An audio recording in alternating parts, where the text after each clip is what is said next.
a bad note. Ni sipatikane nimekwa. I'm a queen of men and dogs. But naonesha I'm always suffering na mapenzi. But again now sasa imenihit ukweli nimeachwa.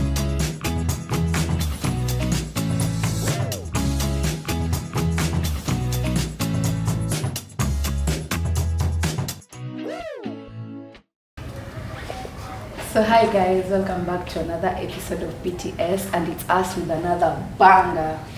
I'm your host, Eunice Areba, and I'll let my fellow co-hosts introduce themselves, and we have a special guest for you today, so stay tuned. yes guys, again, I'm always the boss lady, but here you can call me Cindy. So today we are having a host. Acha ajiintroduce, aseme ni nani, anatoka wapi na anafanya nini. Okay, thank you for having me here. My name is Saumu Hussein. I'm a community development practitioner and also a mental health enthusiast. I love working with young people. I'm from I'm from Kenya because I work from everywhere. Leo utanipata Mombasa, kesho nipate kila mahali. So I wouldn't say where I am from exactly, but I am from the coast. Yes. You know umesikia leo ni kizungu. Hapa tutatoboa kweli. Hata kuchanganya umesema host kabla ya guest. If Pedro will be here, sasa angekuwa ametafuta dictionary, but anyway, it's okay. Sasa Saumu, Yes. We are still talking about mental health. Yeah. And today we want to specifically check mental health regarding the creatives. Just kona wengi wanafanya kazi safi, but the question is, where do they go when they feel low? So according to you, what are the challenges do you think creatives wanapitia wakiwa kwa game? Okay, so first I'd like to acknowledge that creatives play a very big role in the community or in the society today. And they make us feel well, their mental health, but again when it comes to them, nobody, not so many people really look up to them or look for them or check in them. So they wanapitia challenges nyingi, but then we might not know, we might not see, because creatives are there to entertain us, to make us our world feel beautiful. But again, they struggle a lot with themselves, most especially stress, anxiety, and even depression. Kuna pressure yenye huwa wanapitia. Most of the time tunaona kazi yenye wametoa huko nje, but again we do not see or we do not know the challenges or the struggles they go through coming up with whatever we see, we enjoy or we hear. So most suffer from depression ya kuwa some creatives identify themselves or put their worth in what they present out there, and now they hawajui like if hawajui kutofautisha between my own life, my own personal life, and the life outside there. The life outside, I'm a comedian, and I'm a comedian, but I'm also a human being. I have my own things going on. But sasa now, they attach themselves to whatever they become. I mean, a comedian, they want to be comedians everywhere. They forget that I am human and I also need to feel emotions. I also need to have my own self to take care of myself. So the other thing they suffer from is not being able to differentiate work and personal life. And kuna ile pressure ya constantly, I want to produce content because nafaa kuwa naangalia watu wengine. They look up to what people are there to see, and kuna people are just there to see what do you have for us today. So the constant pressure ya create, constant stress ya kwamba I need to be putting something out there for other people while forgetting themselves that I am also people and I also need to take care of myself. Wow. Some let me differ with you kidogo. Yeah. Unasema most of them they don't express themselves, right? But kuna wengine they try to tell, but sasa unapata nataka our viewers waelewe. Unapata mtu anasema maybe it's content. Yes. So like what would you say for such a situation? Wengine maybe they are really trying to to say out there they're really struggling, they need help, but mtu anasema hiyo ni part of content. Hiyo ni kiki. Yes, exactly. And that has been the most challenge right now kwa sababu right now everyone is doing things for views and for content.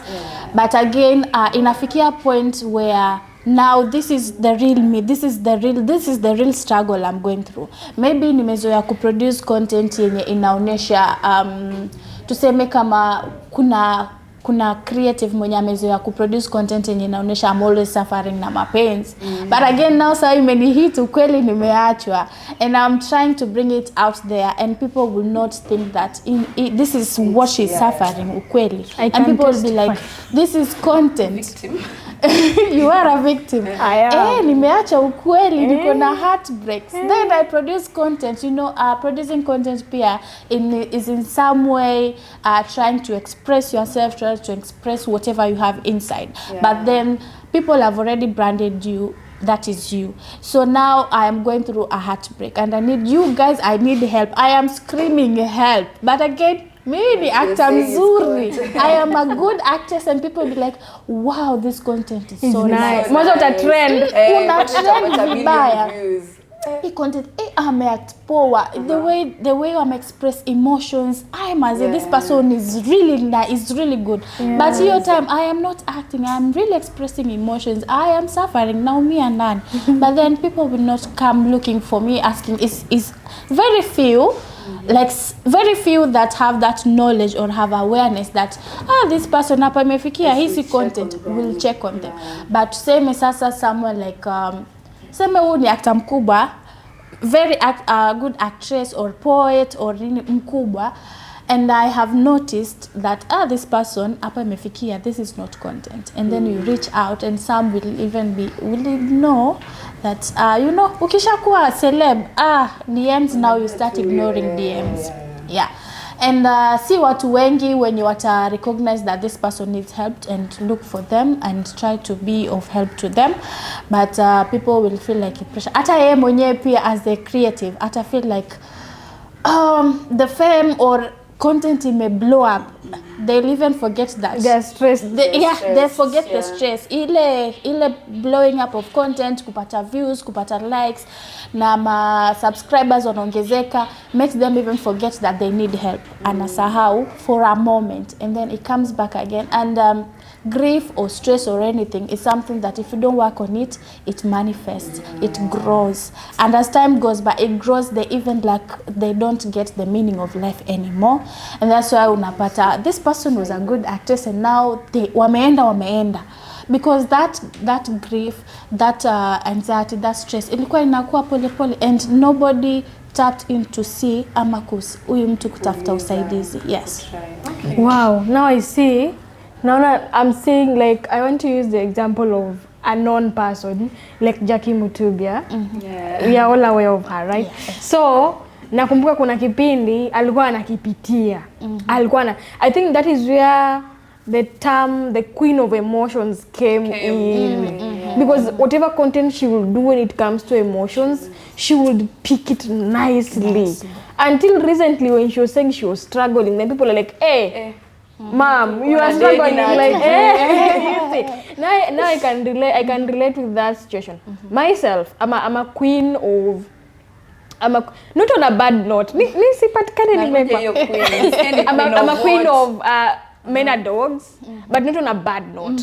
Okay, just content. Okay, so unapata mtu ambaye hajanizoea kwenye content yangu, they will feel like like I decentralize men or something, or I centralize men, or I'm attacking men, or I hate men. Feminist.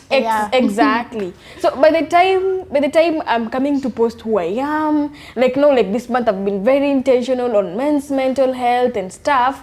The irony is bro, that's not you. You hate men. I'm like, no, I don't hate men. It's because nili content do ina songa, bro. Nini tulia. Yeah, so I can relate. I can relate when you say like the creatives we have find it hard to express themselves when it comes to how they're struggling inward, because again, hawataki mwanzo huwa pia hataki kuonekana ile kwamba ni uko chini. Una struggle vipi wewe na ni famous? Sijaielewa the kinaya cha simply because I'm famous, I'm not supposed to be broke. I'm not supposed to go through shit. Anyway, being famous is another thing. It's tough. It takes a lot. It is. You've talked about how creatives hesitate. That was my next question actually. Ukazichukulia juu. Yaani kama hapo niko na flow yani. Ulisikia ni mental health and thwarsis. Sije nikajiuma. Sije nikajiuma. So my question is, how are we going to make it easy? Tutaifanyaje rahisi? Because now we've seen how much they hesitate to come out. So how are we going to make it easy? Okay, hapo kwa ku make it easy. Is it easy itself making it easy? Struggling easy, how do you? How are we going to make it easy for them to come out without them even using the content? Nimetumia kama Jackie Mutubia after her healing journey. That is when anakuja natuambia, you know what, I was going through it. Express tumeelewa. But now I want Jackie Mutubia to come before all this. Yeah. Okay. During that period. We support her. We've been there.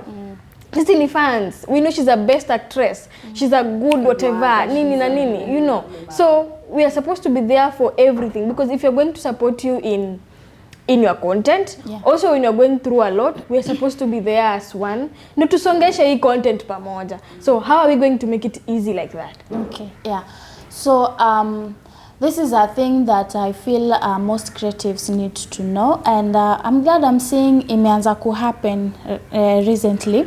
One is by differentiating your personal life and professional life, because at this point, if you're a creative, that is your professional life. Umeamua, that is my profession, that is who I am.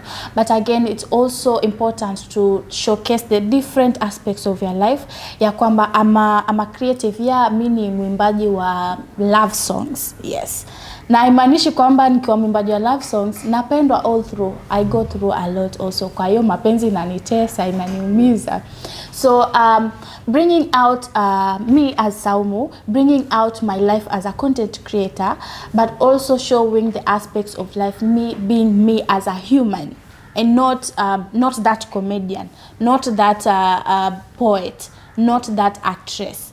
And again, I am also human. Mi pia niko na familia nyumbani, or kama sina familia naishi nyumbani, and this is how I live. So that people differentiate between this comedian Saumu and Saumu.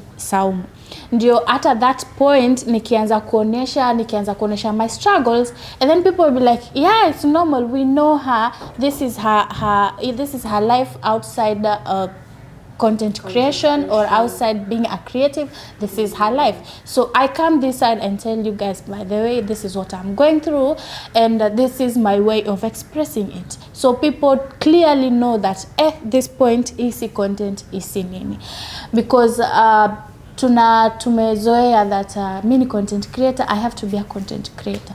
Now even if unaona, like what you said, you are against men, that is your content creating against men. But now you come unapeana air out now that it is Men's Mental Health Month, and you're talking about how men are good, how men should be appreciated, and people be like, tumepoteza mmoja wetu. one man down.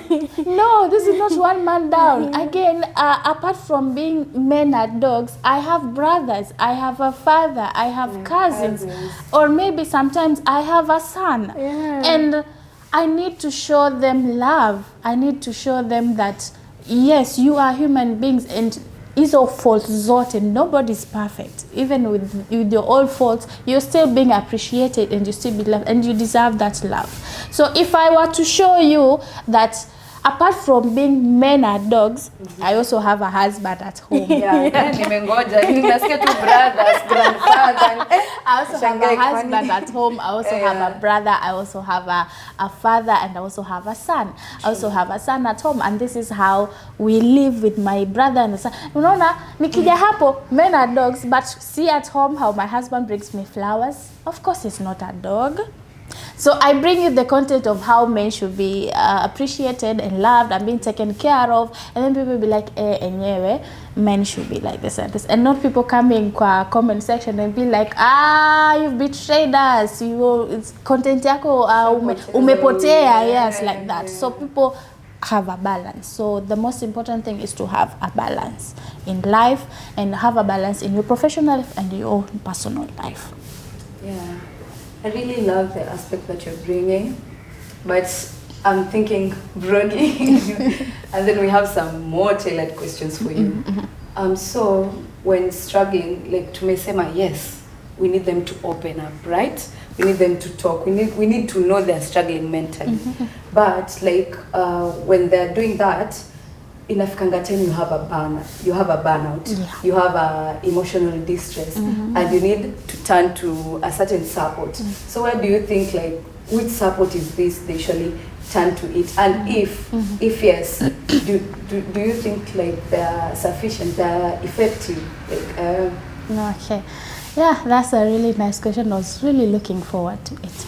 So, as creatives, most will go to the wakiwa na shida, will go to the immediate circles. You know, in life we have circles. Kuna hawa wako hapa karibu. I have friends, but kuna friends wenye wako hapa, kuna friends wako pale, na kuna wale tu wa tupige sherehe, na kuna wale mwenye boy wangu akiniumiza, I'm the first one, unajua leo amenifanyia hii.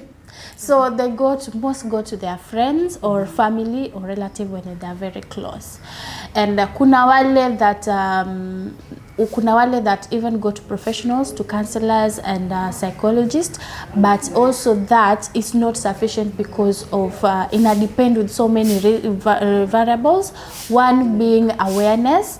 Kuna people that don't even know that kuna psychologists and counselors. True. Yeah, true. So awareness. Those that are aware will go to psychologists and counselors and have help.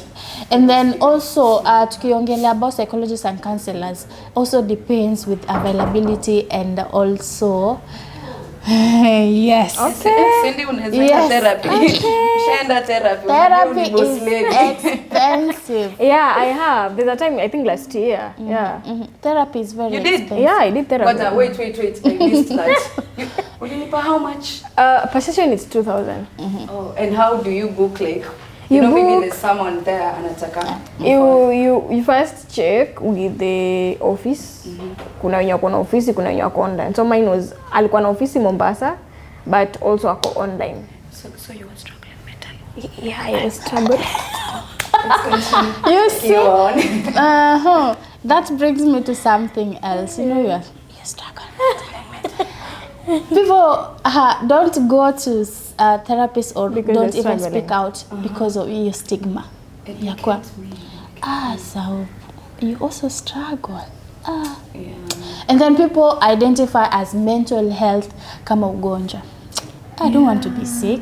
I don't want to be saying I'm sick. Because you see, kuna ile mtaani that ukisema I have mental health issues. When if yet to when if yet or unachizi or unachizi, yes, and then be like people start losing confidence in you that kumbe unachizi, you can't even handle your own shit, then how unatuletea vitu huko and wewe mwenyewe vitu zako zinakushinda. So basically you're saying like you get stigmatization from the support you're trying to get. Or even your unaona, as creatives, most people when you tunaangalia ni viewers. Ukiangalia people are losing trust in me, and you know there are some creatives that start sharing that they are going through stuffs in their lives and they start losing viewers. They start losing wanaitwaje likes and everything. People will be like no. The community created inaanza kuskata. Uchanganye na bloggers. Exactly. Wanakuitia interview kila wakati. I am just going through a heartbreak, but itakuwa ni kama it's a big issue. Gossip club and everywhere, and people, you know, bloggers kuna bloggers wengine that don't even follow guidelines. They say don't. whatever they Kuna want. mwenye na follow guidelines hii They Kenya. most do not follow They guidelines. don't.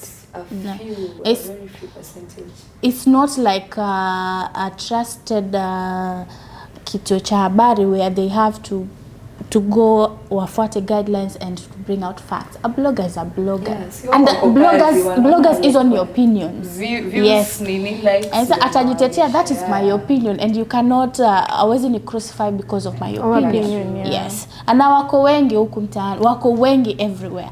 So again, hiyo challenge ya kuwa people do not reach out because of your stigma, and also because they do not want to lose their trusted followers or even trusted viewers.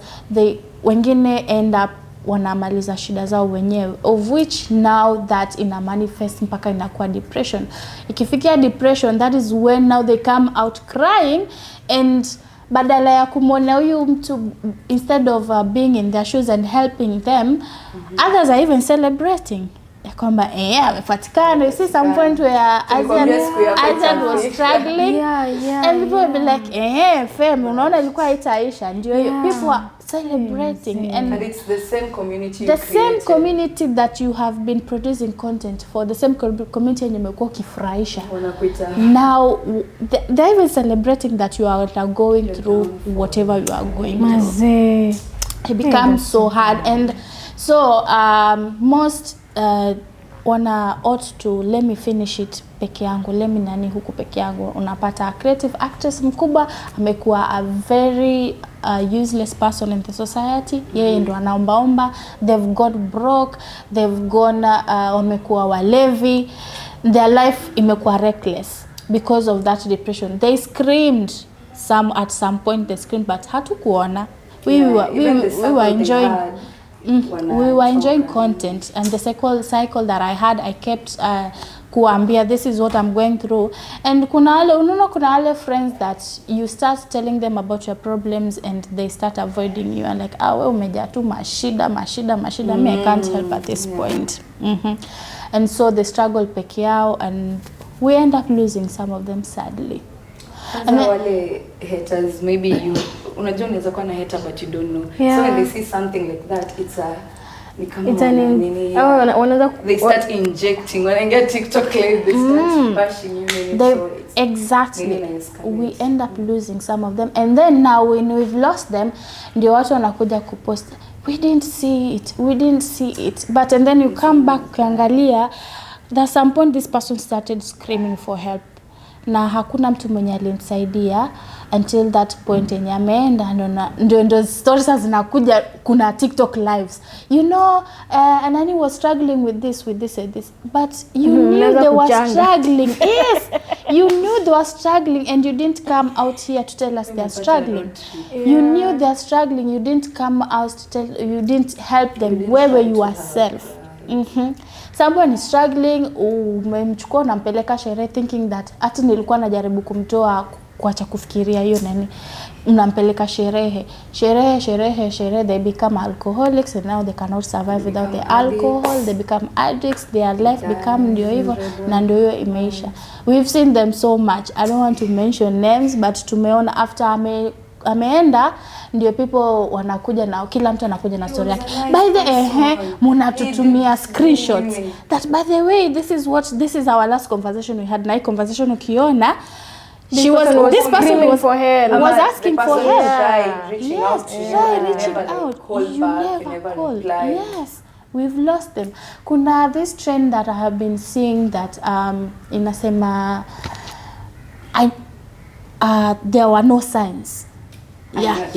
There were no signs, and then they're posting how this person was happy, this person was living their own normal lives, this person, yes.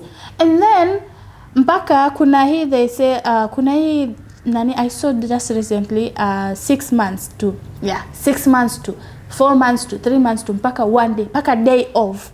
This person was happy, this person was their family, and the day off, this person they took their life, by the way. the day off, this person took their life and they left 2 kids and a wife. And the wife now was posting the day off. And then now, you know, kuna stages when you're struggling mentally, there are stages. Those stages that you start showing until these stages now you start becoming, all of a sudden you become joyful, joyous, and we know that is when we are losing you. All of a sudden, nimekuwa nikipost, I'm struggling, I'm hurting, and then all of a sudden I'm happy and people are like, yes, she's back. You got your spark back. Yes, I got my spark back, but I get my spark back in 1 week and then I'm gone. Those were the signs, and nobody saw that. They're called, inatonga nini mechanism? Whatever coping mechanism. Naelekea hapo. The coping Unaona, mechanism. when someone tries to come back and you say, they got the spark without any help, that is when we are losing that person. And that shows us we're supposed like to question. Usione mtu amesema they've gotten their spark back and then you're, congratulations. Yes. I love this for you.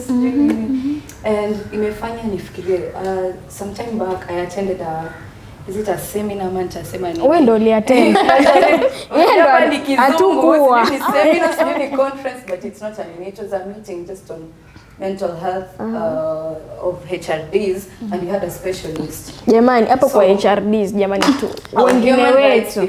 Okay. Guys, Sawa. Najua umetaka wanipati. So like yeah, we attended it. And basically it was just, you know, last time when we had a maandamano, nini, our watu walikuwa forgotten. These people saw live bullets, nini, but mentally most of the people were not okay. So it was just basically to go and unwind. And this specialist, we did a game. So alikuwa anatuliza, what do you do, like maybe when you're stressed, nini.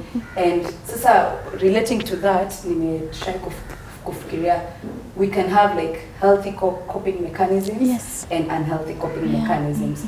So like we will want you, our specialist for the day, to tell us, because some things the other one was telling us, you see, it's not a coping mechanism, it's a distraction. You're just trying to distract yourself from, I'm not going through this. Acha nikunywe pombe.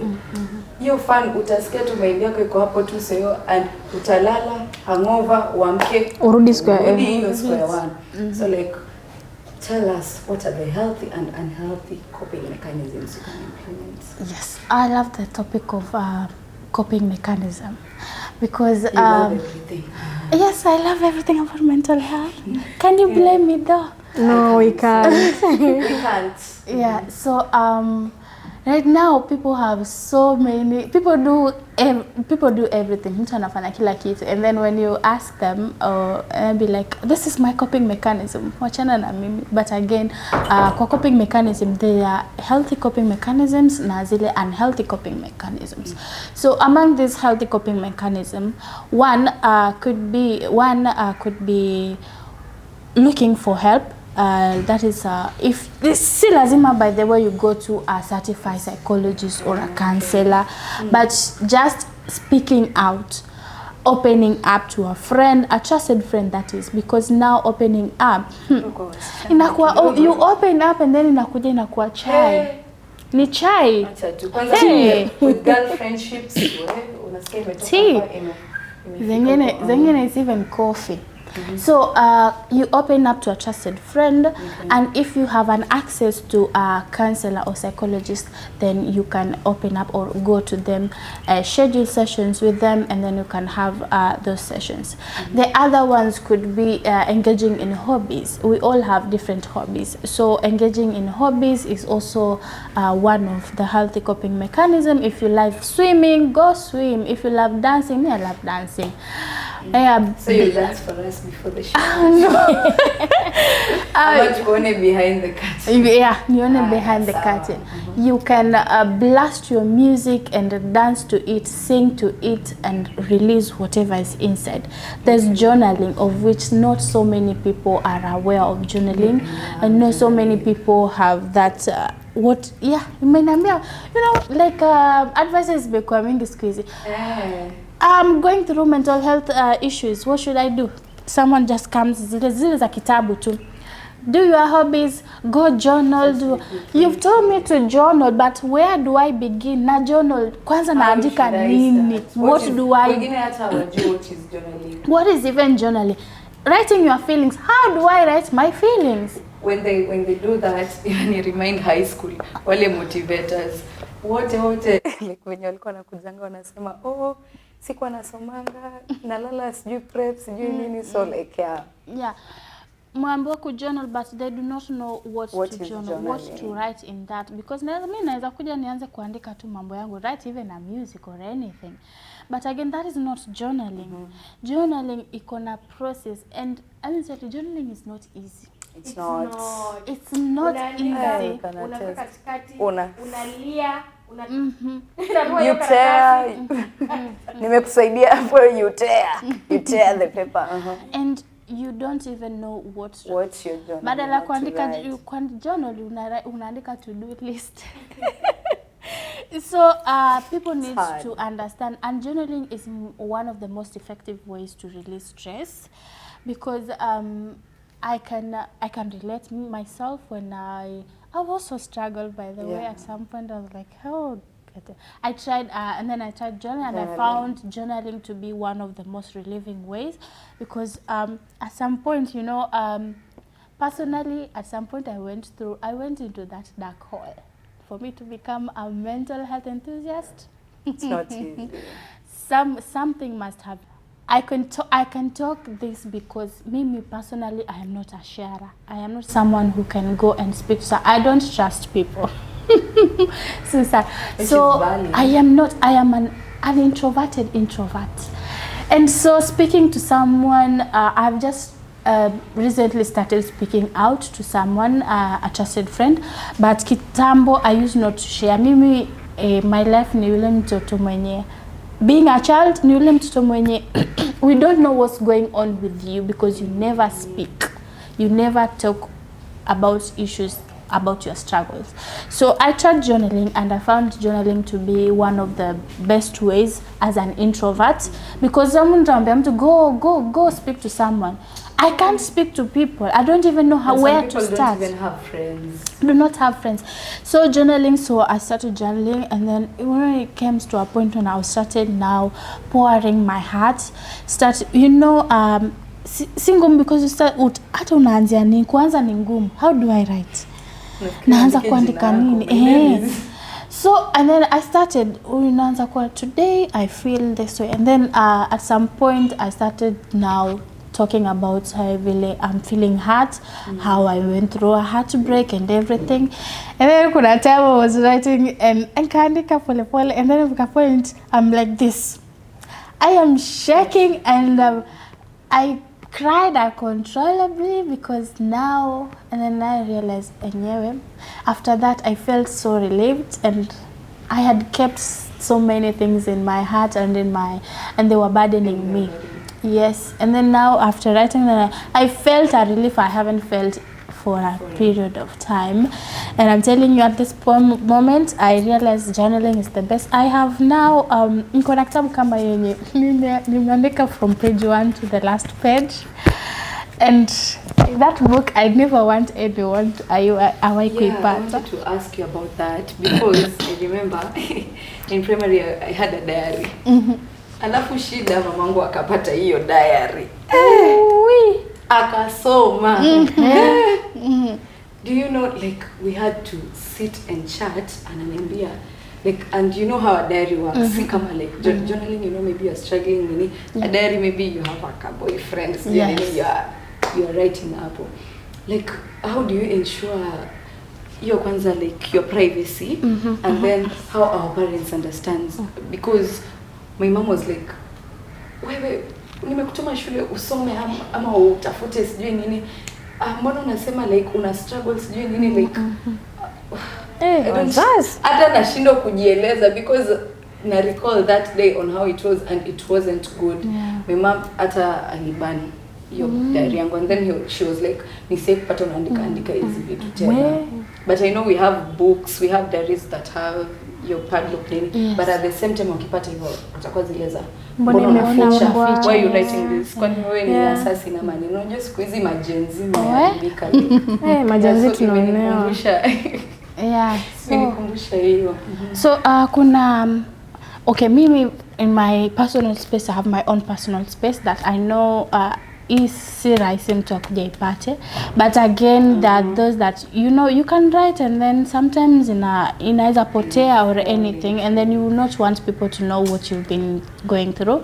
So if there's another way when you can write kama uandike maybe 2 pages, 1 page depending on the emotions of the day, and then unararua page and then you unaikata and then you throw, or you can burn the paper, unaiza kuichoma the paper, or just go throw it, but throwing it so you can either unararua the paper or even burn the paper.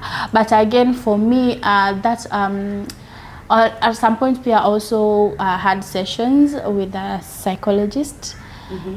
It has taken me yeah, and then they encouraged me into writing my feelings and emotions, and starting out it felt so weird because mbona naandika hizi vitu, why am I even, because and then at some point it becomes inafanya nini, ina trigger those emotions that have been buried for a long time.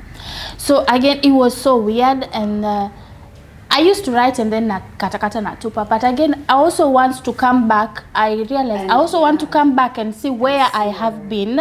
There's this point I was suffering and nimeweza kunani, so this is my only proof that I am strong and I'm able to, I have overcome whatever I was going through.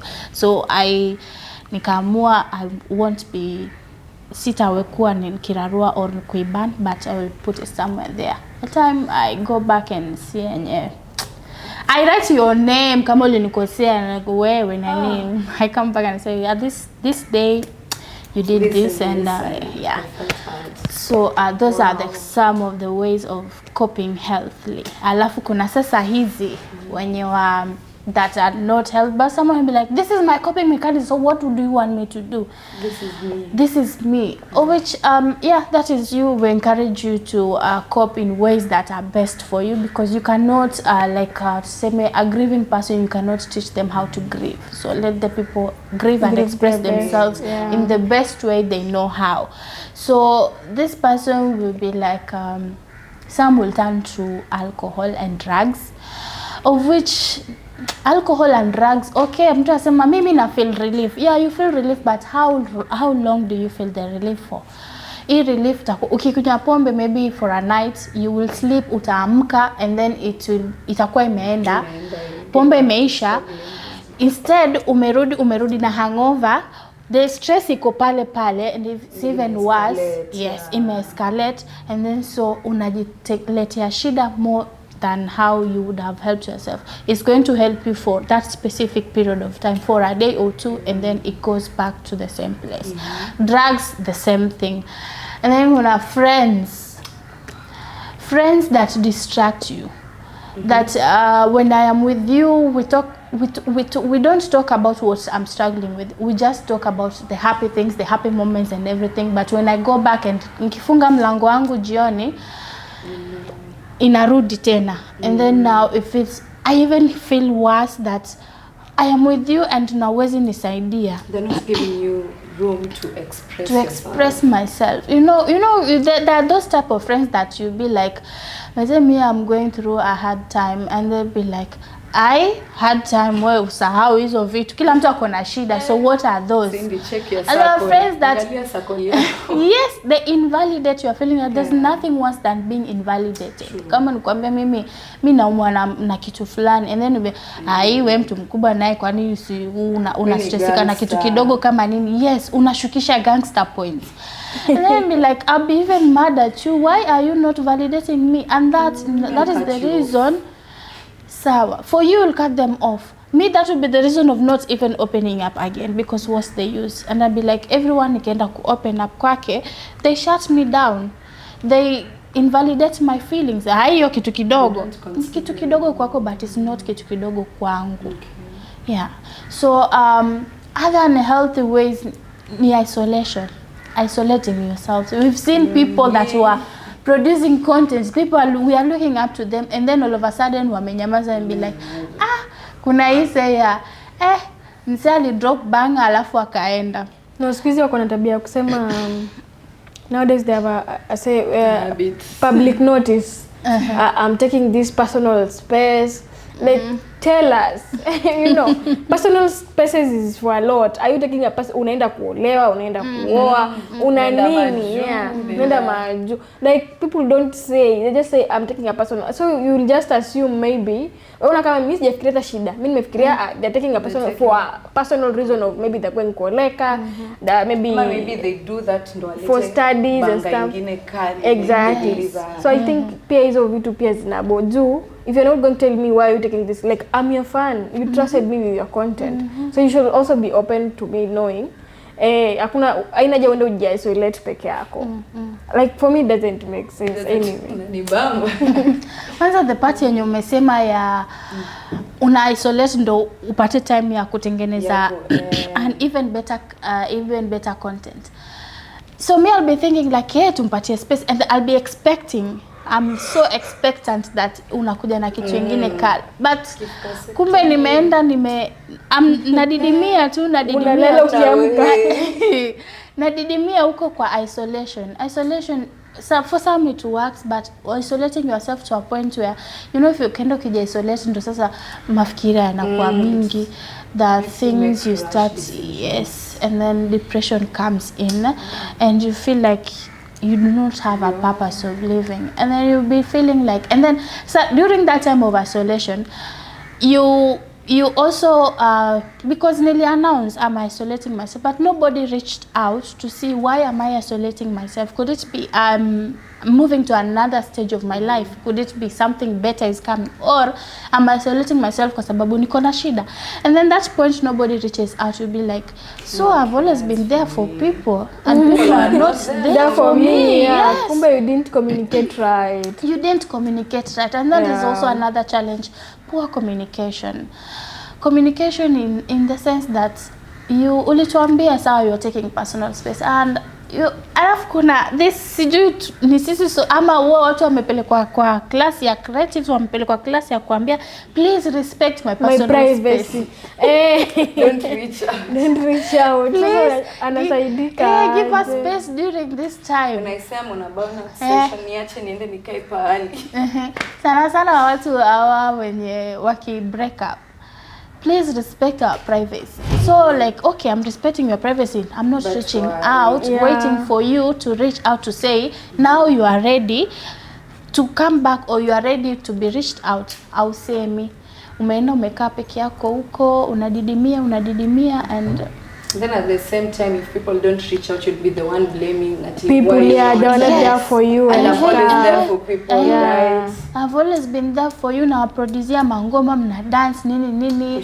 I'm giving you contents for situations you are going through. Uko na heartbreak, mimi na heartbreak. And usha realize when you're going through something, there's always a quote for it. There's always a skit for it. There's always a song for it. Actually, kama unatumia TikTok, or if you're a fan of using social media, especially if you have maybe a friend that maybe you talk to a lot, and maybe you are chatting, your algorithm peaks.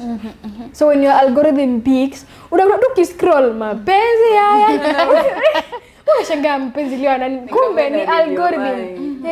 So sometimes ni poa, sometimes. So if you have someone who is encouraging you kwa hizo chats, you'll find even the algorithm, whatever it picks for your day or for your week, is things to motivate you, entice your mood and stuff.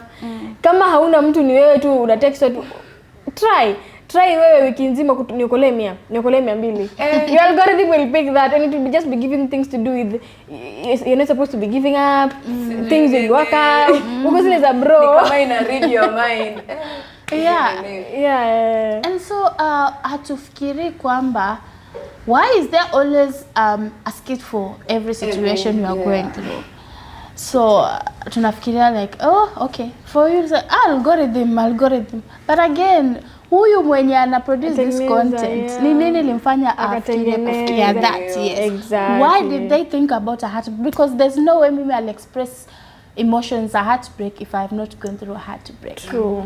There's no way maybe I will come and talk about depression when I have not undergone depression myself. So who you creative mwenye ali produce that type of content? Do we even come to sit and think? I think. Ni nini limpelekea come up with such a thing? And so tunaona tu ani content wewe unajifikiria tu mwenyewe tunajifikiria tu okay, so this song mimi I listen to this song and I feel relieved. Mimi I watch this thing and I feel relieved. I read this book and I feel relieved. But this person that wrote this book, are they relieved? This person that produced this type of skit, are they relieved? Wherever they are they relieved? It might be that is their way of expressing themselves. That is a way of coping. A healthy coping mechanism for that matter, but again, did they get the help? Yeah. Because niliona that they went through the same situation na kuna zile that this thing that watu wanapenda kufanya ati suspense. Alikuweka na suspense. Yes, suspense. Haikuisha. This person alikuwa anateseka. Wanatuandikia composition na real life. Mtu alikuwa anateseka and then in that suspense, kumbe this person did not get the help, and that's why we did not see that part. Sisi tunaona ni suspense. Nakwambia hiyo movie ilisha na suspense, wallahi mimi nimependa. Kumbe this person was struggling. Now they have not got a solution for that struggle, and that's why I'm watching because they do not know what next, what to do. So if we think in that way, then we'll be like, anyway, this suspense.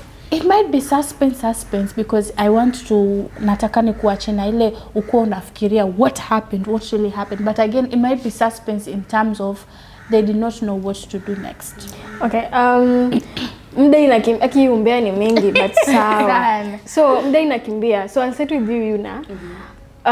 Because mental health, yes, it's something that we are trying to like peak right now.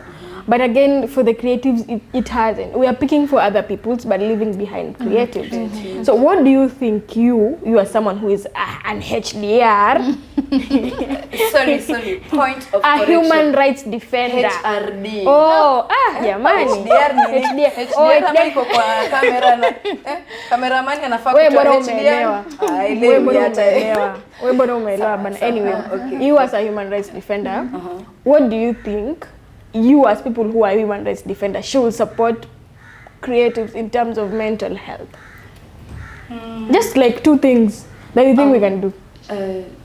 Just before I answer that, there's something I wanted to mention about what I love about TikTok. Is also the algorithm. I'll mention it quickly. Kwa TikTok ukienda usearch ni I want to die ama I want to kill myself. Kama mshaona venye na advice. I want to die. Yeah, I want to die. Eat, yeah. Haiwezi kukupea nini ya like I usually love the way it tells you if you need someone to talk to, like it's a good thing. Yeah, I really wanted to mention on that. It doesn't tell you ati chukua kamba usimame huko kwa miti ujinyonge. So yeah, what I would advise, there's something I mentioned about the seminar we had, like holding such meetings.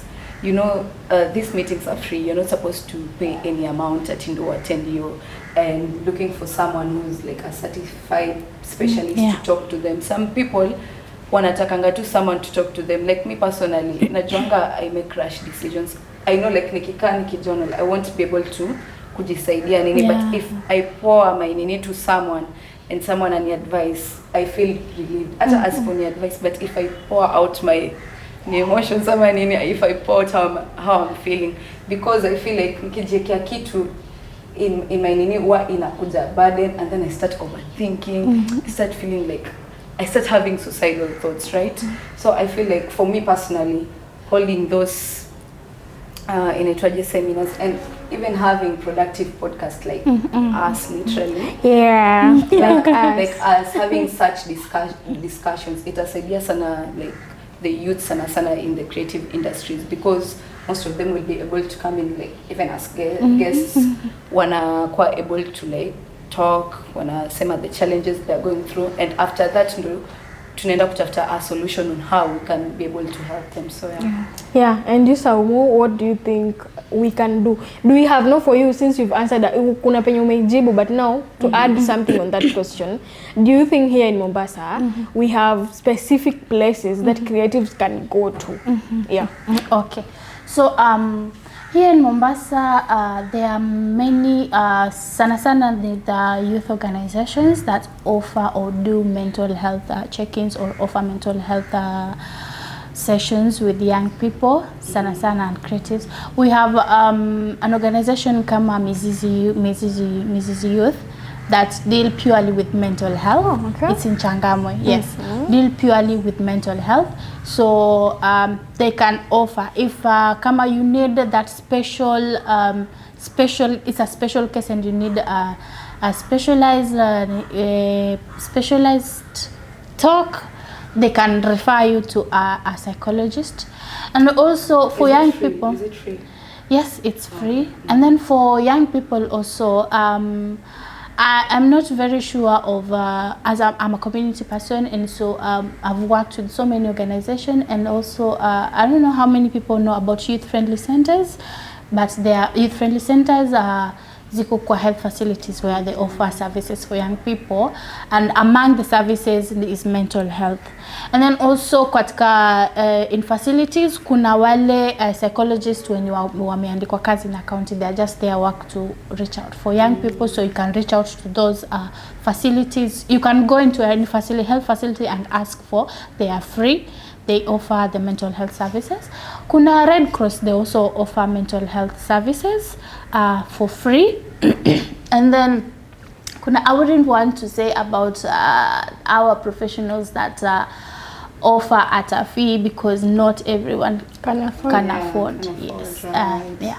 So, and also kuna spaces where young people can just go and talk and share and everything. Kuna Baraza Media, which has space for creatives, specifically for creatives, where they have, sometimes they do sessions where you can just go and talk and relieve stress and do anything that you feel like relieve stress. There are so many. Me personally, I offer free counseling services. Free counseling. Nilitaka hapo kwa free. I offer free services for counseling. And Imanishi, when you go for help, you just go and talk, and I need to give you a solution. Sometimes sometimes me, I just go, okay, I'm there to listen, listen, release everything, cry if you want to cry. Go hit something if you want to hit. Reg room. I think reg rooms are not enough, and they are so effective, and they are not enough. Yes. Nairobi, but in Mombasa they are not. I think also anasahau ingine muhimu, kwacha. Yeah, kwacha is a okay. Malizia. Okay, there's also kwacha here, where young people, you can come and express. You use those healthy coping mechanisms, and you can have the space for free. And you can refer young people to psychologists or counselors.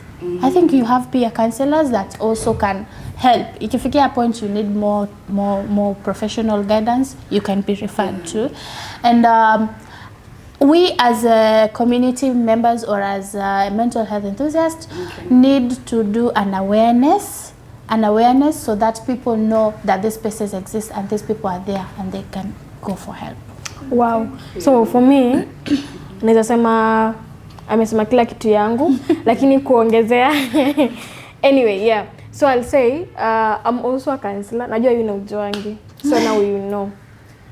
Mimi najua tu unasemanga men and dogs. Nini? I'm also a counselor. I hold a lot of, I know Saumu has seen my work. Yeah. So I hold a lot of spaces for young people. For just them wakuje tu amwagero. Like sometimes it's really relieving because I realized sometimes people are scared of healing alone. And so healing as a community, healing as a union helps a lot, and it works better. Wallahi, it works better because unapatanga shida yenye mimi nimepitia, someone else amepitia. So you can relate. So you relate to one another in a very nice way. So for the specific spaces that nice young and people should, way. yeah, nice and respectful. Yeah. So for the specific places that young people should go, make sure you go to those spaces that Saumu has really mentioned, and also don't be scared to talk because in May we had mental health awareness month. In June we've been having men's mental health awareness month. But it doesn't mean that it's going to end here. It doesn't mean ikifika tarehe 30 tumemaliza. Hapana. We're going to still speak. We're going to create that awareness. We're going to make it make sense that we're supposed to take care of ourselves, because it's only then that we're going to make solid decisions of who we choose as leaders, of what our life is going to be, because we need to be solid in our minds. Sasa unaamka asubuhi unajifanyia vitu. Si tunakulaumu kumbe dadangu hauko sawa. You know. Yeah, so it has been amazing. You know, anything to say as tukimaliza? As we're winding up, this has been a very insightful session. We should have Saumu back again. Oh, okay. Because I feel like I have a lot of questions. Bunch of questions to ask you. Hata wewe counselor, eh? Okay. I'm the only person who's not a counselor here. But I'm an open friend. Like, unaweza kuja, but counseling is not the word. So it has been a very insightful session. Maybe akituambia by the way, you'll just tell them like where they can find you, your contact, juu labda kuna mtu anaweza taka hapo, one viewer anaweza taka kuvisit your counseling sessions. But thank you so much. It was lovely having you. Yeah, it was lovely having me, and I'm glad I got to speak into this space because I know it's going to reach a lot of young people that needed this. And also for me, you know, even as we do those activities, mental health, I don't take that we are doing this activity to help someone, but meanwhile I take it as I am going to do it to help myself. And as I speak here, also at some point I am healing. I feel so nice speaking to young people and also speaking in spaces generally. So for me nimesema mimi napatikana tu kila mahali. You just need me, I'm just one call away. Comment tu hapo chini, I want Saumu. Yes, you comment there. Namtaka huyo dem. So you just comment and then we'll communicate reply on how you can get her. Okay, so for me, I'll thank all of us for having this space today. It has been nice, guys. One thing you should never forget is to comment, subscribe, share. Jamani, yani ukikosa kufanya vitu unanikosea mimi. Hata umkosea yeye unanikosea mimi because I'm here speaking because I want you to get that knowledge. So, with that all said, tumekafunga, guys. Bye. Yeah, see you on the next episode. Don't forget and subscribe. Bye, guys. Bye, na tunawapenda.